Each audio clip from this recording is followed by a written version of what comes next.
क्या विशेषता है? एदम्नि काल समये अर्थात एकस्मिन् काल समये, एक समय में, संठानादि जहाँ निवर्तन्ति अर्थात संतान आदि में जहाँ निवर्ति अर्थात अंतर होता है,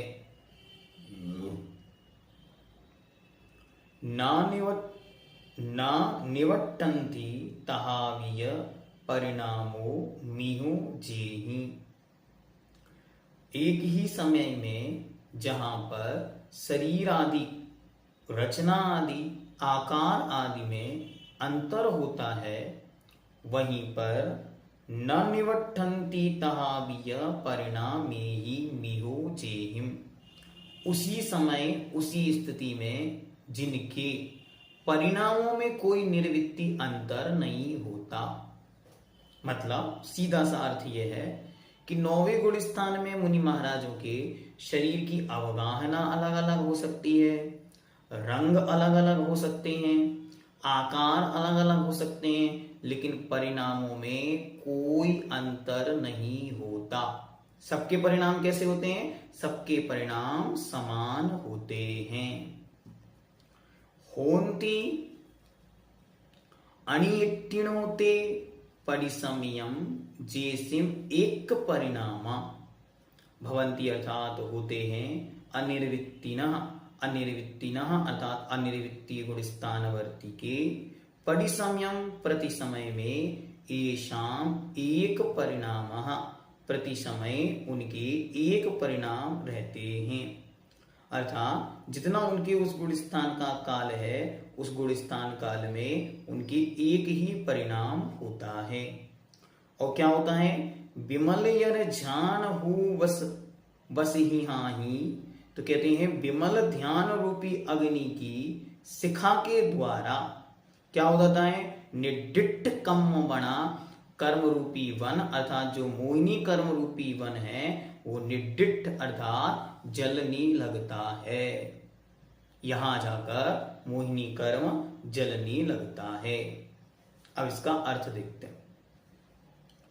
अंतर्मूर्त मात्र निर्वृत्तीकरण के काल में से आदि मध्य या अंत के एक समयवर्ती अनेक जीवों में जिस प्रकार शरीर की अवगाहना आदि बाह्य कारणों में से तथा ज्ञानावरणादिक कर्मों के क्षयोक्षम आदि अंतरंग कारणों से परस्पर में भेद पाया जाता है। उनमें चेंज पक्का, बाहर से चेंज संभव है। उस प्रकार जिन परिणामों के निमित्त से परस्पर में भेद नहीं पाया जाता उसको अनिर्वृत्तीकरण कहते हैं। बाहर में अंतर हो सकता है लेकिन अंतर में उनके कोई अंतर नहीं है परिणामों की अपेक्षा।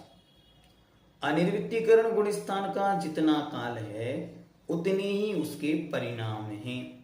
परिसमयम जिस मेक परिणामा, इसलिए उसके काल के प्रत्येक समय में अनिर्वृत्तीकरण का एक ही परिणाम होता है तथा वे परिणाम अत्यंत निर्मल ध्यान रूपी अग्नि की शिखाओं की सहायता से कर्म रूपी वन को भस्म कर देते हैं।